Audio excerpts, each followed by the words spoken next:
and the vice president will get the last say. Instead, they put her through the ringer. Nangako ng ganito, ang daming pinangako sa kanya, and then dahan-dahan she began to realize na hindi pala sila magkakampi at naggamit siya ng lubusan dito. So, kumbaga, bakit sila magugulat na ganito ang retorika na ginagamit niya? Bakit sila magagalit when the expression here, the only way I can describe this is to call it rage. Kasi yun nga without her, alam niyo ba na nung nangangampanya sila sa Davao, dapat ang mga supporters doon, you would have seen a sea of green. Instead, she asked her own supporters, her own followers, to wear the colors of the Marcos side, red. Pinagsuot niya ng red sarili niyang mga followers para magmukhang Davao City supports the Marcoses. So ganon katindi yung kanyang suporta dito sa mga to. And this, the past 2 years have been nothing less than a continuing act of betrayal. And so in order to express yung feeling of betrayal niya, yun ang ginamit niya. Yung paghuhukay, but like she said, and tama ito, there's a difference between talking about something and actually doing it. So sinabi pa nga ni Secretary Boying, that's desecration of the dead. As if that's a crime. Unang-una, wala po yan sa revised penal code. Okay? Ano yung nasa revised penal code? Libel to blacken the memory of one who is dead, and 2, disrespect for the dead. But again, these talks, while libel is about speech, yung disrespect for the dead is an act. While she talked about possibly disrespecting the dead, what did she do? Nothing. She talked about it. Kumbaga, you can punish an act, but you cannot punish the speech. So, ayan, yan yung dyan. Yung kumbaga, she was very, very angry, and she used rhetoric that was also descriptive of her rage. Okay? Yung ganon ka, this is how angry I am. Yun yung expression dito. Pero to equate it with a crime, that's a stretch.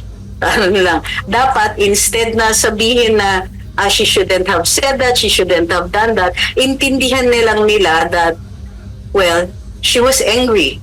They should understand that anger. Ma'am, at tingin po ninyo marami pang mga bala maraming baon na mga pasabog ang bise. Dahil in the past, mga sinabi niya, lalo na yung mga pagpapaliwanag sa budget, talagang kung ano sinabi niya, back up with video at may evidence. Yung mga kwento nga niya doon sa, di ba, yung nag-attend sila ng graduation rites, kinumpirma ng AFP na nangyari nga yung mga yon. Nakita ko yung chat, yung kanina ni Cathy Binag. Sabi niya sabi ni Miss Cathy Binag, malay nyo, na kay VP Sara na ang mga video, yung mga ganong insidente, ma'am, kasi painit ng painit yung yung usapan. Yes, maraming baon. Alam ko nag-hold back pa siya kasi maliwanag naman sinasabi niya, di ba? Marami na kayong material. Ibig sabihin sa next round na lang yung iba. So kung may next round, ibig sabihin meron pang lalabas dyan. So she talked about 5 grounds for impeachment. Hindi pa niya pinag-uusapan yan. Nakareserba pa. Meron pa siyang the First Lady is another story. Meron pa siyang sa susunod na yung kay Martin. So, there's at least 3 more sessions that we can actually look forward to, di ba? Ang maganda niyan is, kung gusto ng mga, ng mga kongresista o yung mga miyembro ng Administrasyong Marcos ng escalation, ay handa po siya. And ang tingin ko niyan, it's not only 3. Because these are the ones that she has made public. Ano pa yung the ones she has not made public? Paano yung mga yon? So, I'm looking forward to that. Attorney, sumagot po yung mga young guns at sabi nila handa naman sila. Sila yung unang nagsabi na hindi stable mental health ng Pangalawang Pangulo, tapos hinamon sila ng Pangalawang Pangulo na magpa-drug test, magpapa-neuropsychiatric test ang Pangalawang Pangulo. Sumagot naman dito yung isa sa mga young guns na wala daw problema, itong si La Union na Congressman Ortega. Pwede silang sumailalim daw sa drug test at neuropsychiatric test. Pero meron ulit silang hamon. Dapat dumalo or tumistigo din daw si BP Sara sa House Blue Ribbon Committee na nagsasagawa ng investigasyon sa umano'y maling paggamit ng pondo sa DepEd at OVP. Ano masasabi niyo rito? So, aminado sila that they have to threaten her in order to get her to Congress. Ganun ba yon? Ito yung problema ng mga kongresista eh. They speak first, think later.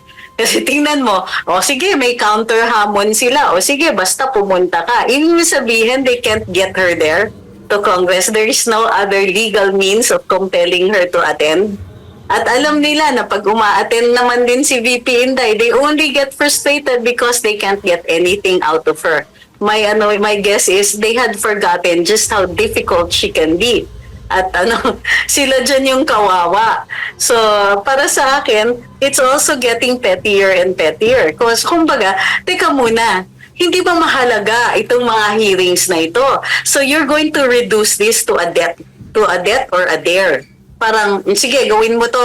Kailangan may bayad sila kay VP Inday. Sige, magpapadrug test kami on the condition na dadating ka. So, yun? May bayad yung kanilang mga resource persons para dumating. It only admits of their weakness. It only admits of the lack of legitimacy that they can to get the vice president there. Because what are they going to do? Hahampasin lang siya ng hahampasin using innuendo and using what? The same things that they'd already used, COA and so on. Not only that, they forget na nakikita din namin confidential funds po ang kinikilatis nila and may have some implications on national security. They're not thinking. The congressmen are not thinking. And for me, sige, pag nangyari yan at nakuha ninyo yung hamon ninyo, tingnan natin kung sino sa atin ang iiyak. Baka kayo. Opo, at tinanong din po si Bongbong Marcos kaugnay nga po dito sa naging pahayag ng Pangulo na hindi bagay o hindi naging mabuti, magaling na Pangulo, nagampanan ng trabaho at mahaba po ang silence. Ibig sabihin wala pong sinagot ang Pangulo ukol dito nung tinanong din siya ng media. Maganda ba itong move na para hindi pa na lumaki ang issue or pagkakataon yun or meron naman siyang mga tagapagsalita? Kasi marami. After the long silence, nakapagsalita ba siya? Wala tayong napanood, narinig. Kasi papalapit na siya sa media nung tinanong siya, tapos lumayo siya. He avoided it. So, right after the press conference ng Vice President, may order coming from, officially it came from Secretary Cesar Chavez that any member of the executive must not react. Do not react. That was the do not react order. Pero eventually, hindi rin po yun nasunod at ang unang nagpa-press conference pa ay ang kalihim ng hustisya si Secretary Remulla where the infamous aralin namin kung may krimen dito, kung may kaso ito came out, di ba? So after that, ayan na, meron ng kung sino-sino na from the executive and of course the congressman. Pero suspiciously quiet is the person himself. Vice President ang nagsalita. Pero ang presidente has kumbaga, judiciously and studiously avoided answering. This is standard. Normally, pagka ganyang ka-controversial yung pinakukomento sa kanya, he avoids it. And we know, actually, it makes sense kasi, di ba, open mouth, insert foot, mamaya, kung hindi ka handa kung anong masabi mo. And marami pong instances na nangyari ito na hindi handa ang Pangulo na pasalita siya at lumalim pa. In addition to which, may instances din naman na handa naman siya pero nabubulilyaso pa rin.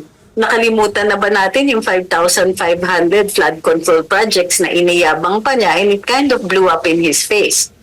So, yung hindi niya pagsagot means one of two things lang. He cannot answer or he doesn't want to answer or it is possible that it is both. He's not going to hazard an answer. Bakit?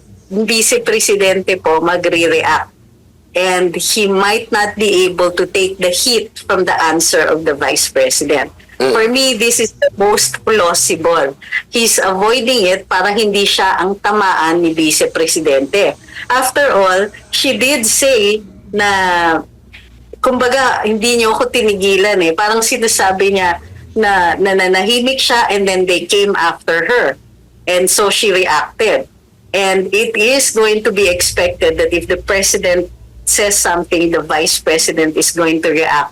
And it's very dangerous because she does know a lot of things and she does have all that experience in interacting with the President. Mamaya kung ano ang lumabas dyan. So he's not going to hazard trying to answer that. Instead, he will let his minions fight his battles for him.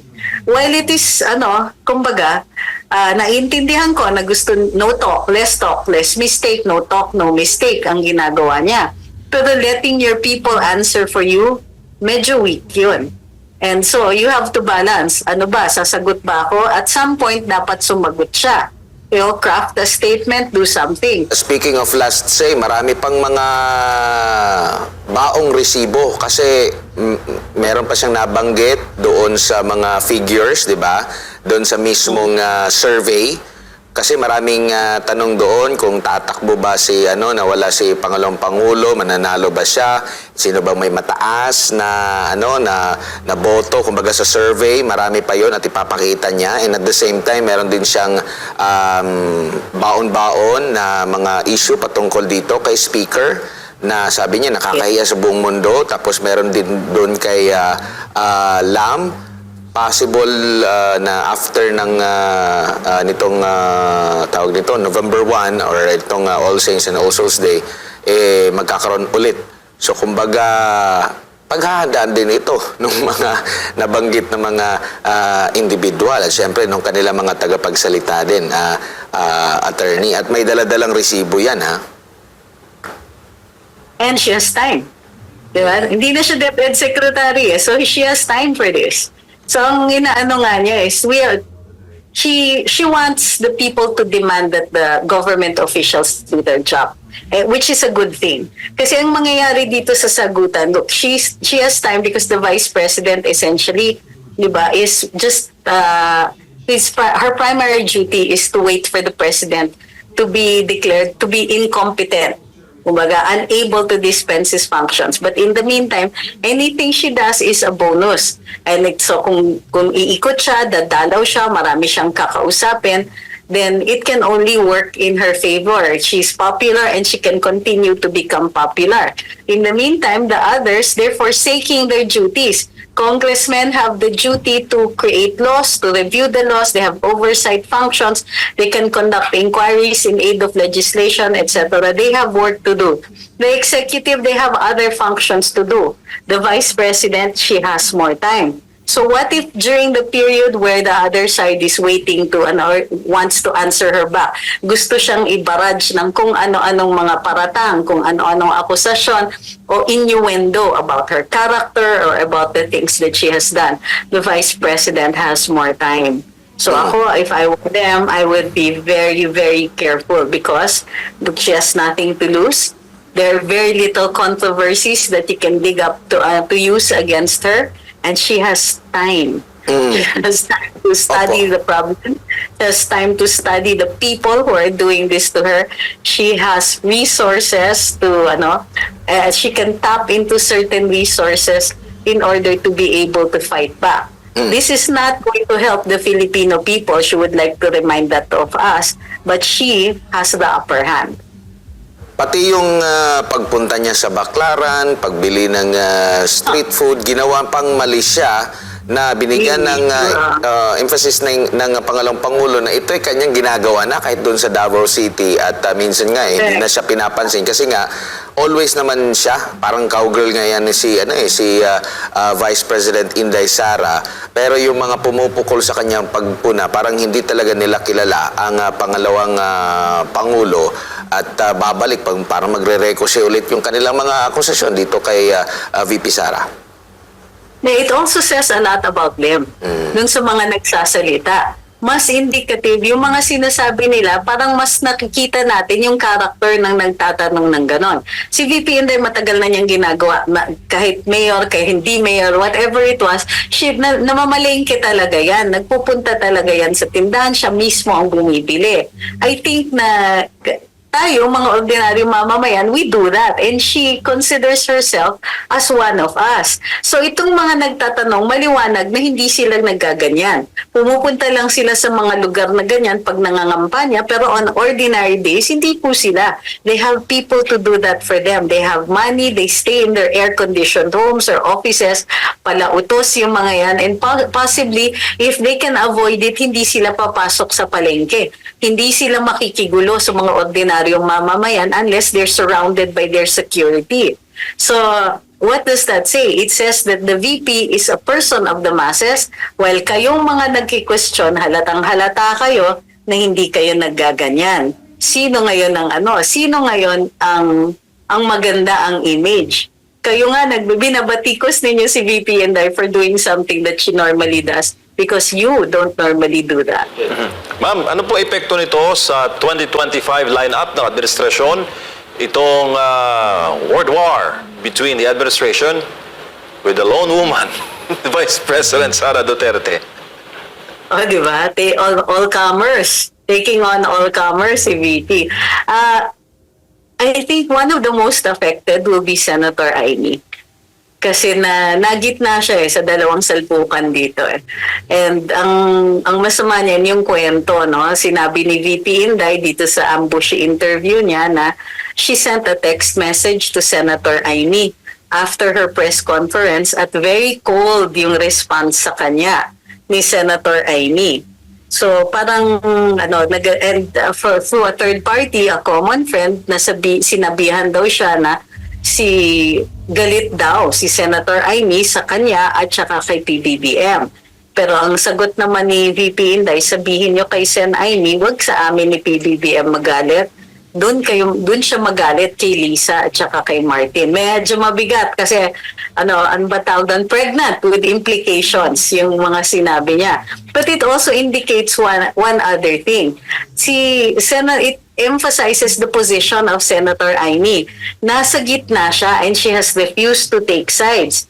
Ngayon, kung ordinaryong magkakaibigan to, magbabarkada, then refusing to take sides is a good thing. Pero pagdating na dito sa public service, sa larangan ng politika, ang sinasabi ng VP is there are serious issues about the Marcos administration, particularly legality, issues of corruption, negligence of their own duties to take care of the people. And kumbaga, if Senator Amy doesn't take a stand, either sabihin niya na hindi totoo yung sinasabi ng mga tao about corruption in her brother's government or admit na mayroong ganitong problema and be part of the solution. Pero yung kanyang neutrality hindi na nag-work. So na-emphasize lang ito dun sa nangyayari dito dun sa kay VP at saka kay Presidente BBM. Senator Amy is on the losing end. Tignan ninyo yung showing niya sa mga surveys. Wala siya sa top 12, which is unusual for a Marcos in a Marcos administration.